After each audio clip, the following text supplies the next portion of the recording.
Hi friends, let's continue with electric current and circuit. Question 28 is similar to question 7, 9 and 12. How are I and V related? That is nothing but the Ohm's law. Draw circuit diagram and graph for Ohm's law. Why ammeter should have low resistance? All these questions have already been answered. I'm not going to redo it. Just pointing you out that it is similar to question 7, 9 and 12. And again, list disadvantages of using series circuit in Ohms. Again, this is similar to question 23. So again, not going to repeat it here, but just want to point it out. Okay. Question number 30. Find the effective resistance from point A to B. Okay. So look at this point. This is point B and this is point A. Here, look at my pen. If the current goes in here, it gets split into three parts, right? It gets split into this branch, gets split into this branch and this branch. Once it enters this branch, 4 and 6 are in series. And the middle branch, only there is one resistor, that is 15 ohms. Once it gets into this branch, there are two resistors in series, that is 3 and 3. Okay. And once it comes out of these branches, it will again combine here and come out here. Okay. So this looks like, 4 and 6 are in series. 15 is in parallel with the other branch. And this 3 and 3 are in series and on the other branch. So the first branch has 4 plus 6, 10 ohms because they are in series. Second branch, that is, has 3 and 3, which are in series, is 6 ohms. So the total resistance is, since these three branches are in parallel, 1 by R total is 1 by 10 plus 1 by 6 plus 1 by 15. Okay. So what is the LCM of 10, 6 and 15? It is 30. So 3 by 30 here, 5 by 30 here and 2 by 30 here. So 3 plus 5, 8 plus 2, 10, 10 by 30. So R total is equal to 3. So R total is 3 ohms. That is the resistance between point B and point A. Okay. Next question. Derive the parallel resistor equation and find the minimum resistance created using 4 resistors of 20 ohm each. Okay. Now they're asking you to derive the formula that we have been using so far. So you look at this circuit. There is a voltage here with two cells. The current goes like this. Look at my pen. Because R1, R2, R3 and parallel, they get split. The current gets split. See, the voltage across the parallel resistors is the same. This voltage across these 2 points is the same. Voltage across R1, voltage across R2, voltage across R3 is the same. But the current gets split. Okay, the current which flows like this gets split into 3 branches. I1, I2, I3. And then flows through R1, R2, R3 to join back. And the flow continues back like this. Okay. So note that I is equal to I1 plus I2 plus I3. And we know that I is equal to V by R. Since in parallel, V across each resistor is the same. So V by R parallel, that is the effective resistance, is V, because you are replacing I1 by V by R1, I2 by V by R2 and I3 by V by R3. Okay. And effective resistance, I is V by effective resistance, right? That is RP. Okay. So when you take V common out, you will get V bracket 1 by RP. Here also you take V common out, you will get 1 by R1 plus 1 by R2 plus 1 by R3. If you cancel V on the left hand side and right hand side, you will get 1 by R parallel is equal to 1 by R1 plus 1 by R2 plus 1 by R3. This is the formula we have been using so far. So this is how you derive the formula for effective parallel resistance.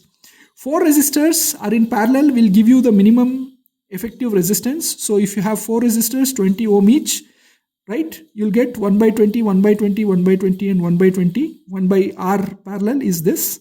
So 20 is the LCM and 1, 2, 3, 4. 4 you'll get it in the numerator. So R will be 5 ohms. Okay. Next question. How to infer using experiment same I, that is same current flows via each R for resistor connected in series. Okay. So what you do is, and the part B of the question is find I and V. Okay, so you are given three resistances 5, 10 and 15, and you want to find the voltage around the resistor, which is 15 ohms. So that is question B. Now to find out whether the same current I flows through resistors which are connected in series, look at this circuit. Okay, you have battery here, one battery, two battery, then the I flows, it flows through resistor 1, and then it flows through ammeter. Okay, then it flows through resistor 2, then it flows through ammeter 2, and then it comes back to the negative node of the cell, right? Using the above circuit, we've connected R1, ammeter number 1, R2 and ammeter 2 in series. The current which flows through the resistance 1, then will flow through ammeter 1. So you can take the reading of how much current is flowing in ammeter 1. Then the current will flow through R2 and the reading, it will flow through ammeter 2. You can take the ammeter 2 reading also. So when you do this, you'll see that you get the same reading in ammeter 1 and ammeter 2, which means the same current that flowed through R1 also flowed through R2, because the reading in ammeter and reading in ammeter 2 is the same. So this means whenever you connect anything in series, right? Whenever you connect R1, R2 in series, the same current flows through both of them. Okay. Now for question B, the R series is 5 plus 10 plus 15. So 5 plus 10 plus 15 is 30 ohms. So the current flowing is 30 volts by 30 ohms, which is 1 amp. Okay. What is the voltage or potential drop across 15 ohms resistor? It is V is equal to R into I, which is 15 ohm into 1 amp, which is 15 volts. Okay. So next question. A and B, two wires and two different materials, have equal length, equal resistance. Okay, look at this. There are two wires, but of two different materials. Okay, they have equal length and equal resistances. If the resistivity of A is more than resistivity of B, then which wire is thicker? Okay, given that resistance of A is equal to resistance of B. Okay, and given that length of A is also length of B is equal to, let's say, L. Okay, since resistance of A equal to B, then resistivity of A into length divided by cross section of A is equal to resistivity of B into L divided by cross section of B. Correct? Now they have also given that resistivity of A is greater than resistivity of B. That is, rho A is greater than rho B. Then for rho A by AA to be equal to rho B by AB, AA has to be greater than AB. Therefore, A cross section of wire A is thicker, is larger. Therefore, A is thicker. Okay. Now, they have asked another question. I have 30 ohms, 10 ohms and 5 ohms in parallel. Okay. And I have connected it to a 6 volt battery. Look at my pen. Now, when 6 volt battery is connected, there is a current flowing I which gets split into I1, I2, I3. Let me know what is I1, I2, I3 and what is I.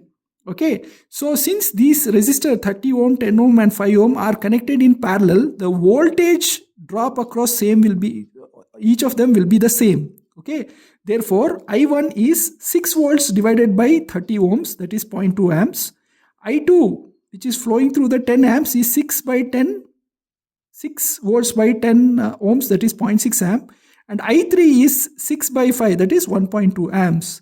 Now, these currents I1, I2, I3 will sort of join back, add back, and then flow back like this. Look at my pen. The current I will flow like this. It will split into I1, I2, I3 and it will join back and flow back like this. So I is equal to I1 plus I2 plus I3, that is 0.2 plus 0.6 plus 1.2. Okay, that is 2 amps. What is the effective resistance? Then since these are in parallel, 1 by R parallel is 1 by 30 plus 1 by 10 plus 1 by 5. LCM is 30. Numerator is 1 here, it is 3 here and it is 6 here. 6 plus 3, 9, 9 plus 1, 10. 10 by 30, that's 1 by 3, which means R parallel is equal to 3 ohms. Okay.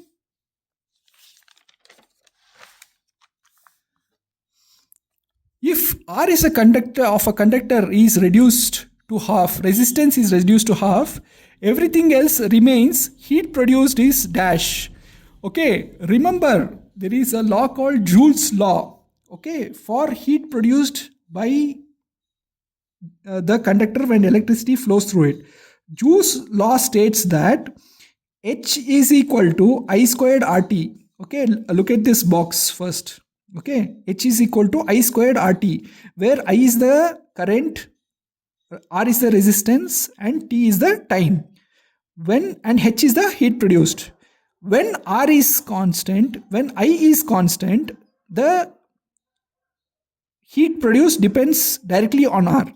But we also know Ohm's law, right? V is equal to IR, which means V squared by R is I squared R squared by R. This R and this squared get cancelled. You'll get I squared R. So Joule's law can also be stated as H is equal to, instead of I squared R, I can put V squared by R into T. Okay. So H is equal to I squared R into T, which is also equal to V squared T divided by R, which means when voltage is constant, R is heat produced is inversely proportional to R. So friends, you must be very careful what is constant. Remember, H is equal to I squared RT. When I is constant, that is when the current is constant, H is directly proportional to R. But when the voltage is constant, H is inversely proportional to R. Okay, this might seem a little bit confusing, but remember the formulas and you will get it right. H is equal to I squared RT, which is equal to V squared T by R. Okay, which is also equal to VIT. Okay, V is voltage, I is current, R is resistance, T is time, and H is the heat generated. So when somebody asks you if R of a conductor reduces to half, everything else remains the same, which means they are saying voltage also remains the same. When voltage is constant, we know that H is inversely proportional to R. Okay, so H1 by H2 is equal to R2 by R1. They have said that R2 is half of R1. So R2 is half of R1. So R1 gets cancelled.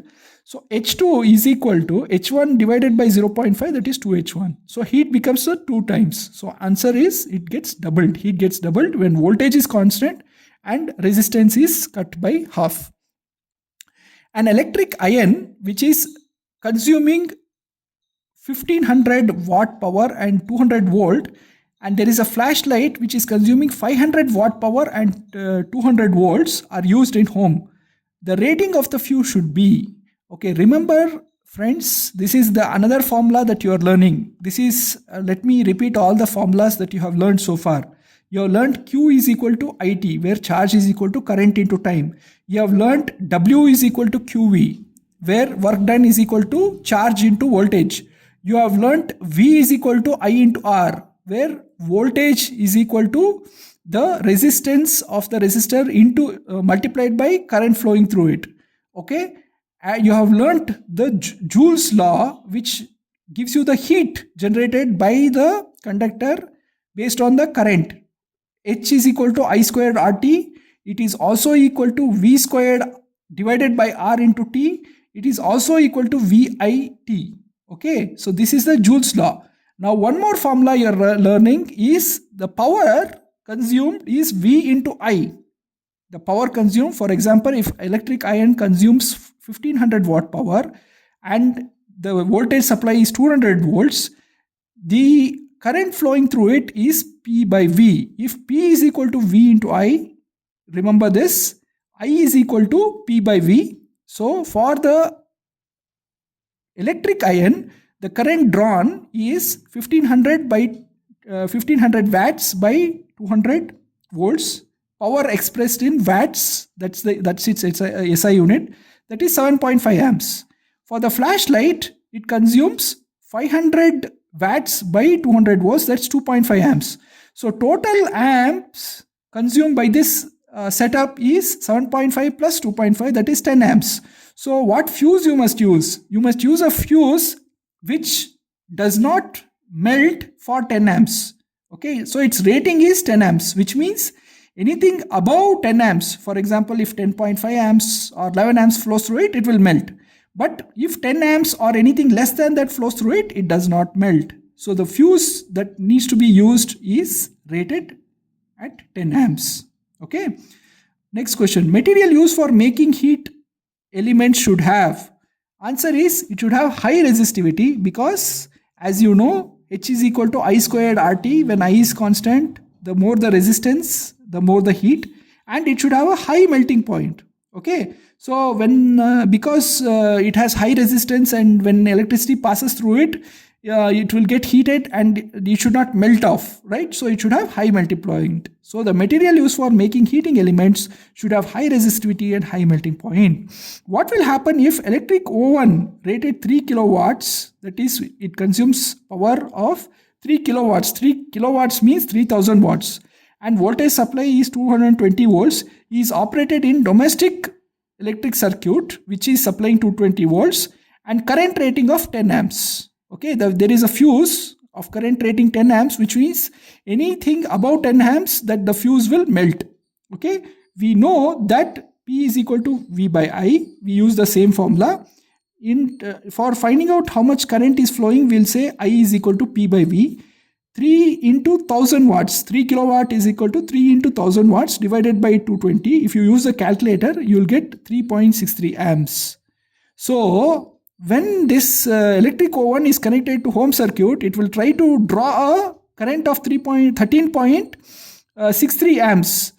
13.63 amps will flow through the fuse, but the rating of the fuse is only 10 amps. Because more amperage than the fuse rating flows through the fuse, it will melt and it will break the circuit. Okay, so the fuse, which has a current rating of 10 amps, since 13.63 amps will be drawn by this electric oven, it will melt the fuse and the circuit will break. Okay, question 37. Give math expression for Joule's law. Okay, compute heat generated when 96,000 coulomb charge flows for 2 hours. Okay, and the voltage is 40 volts.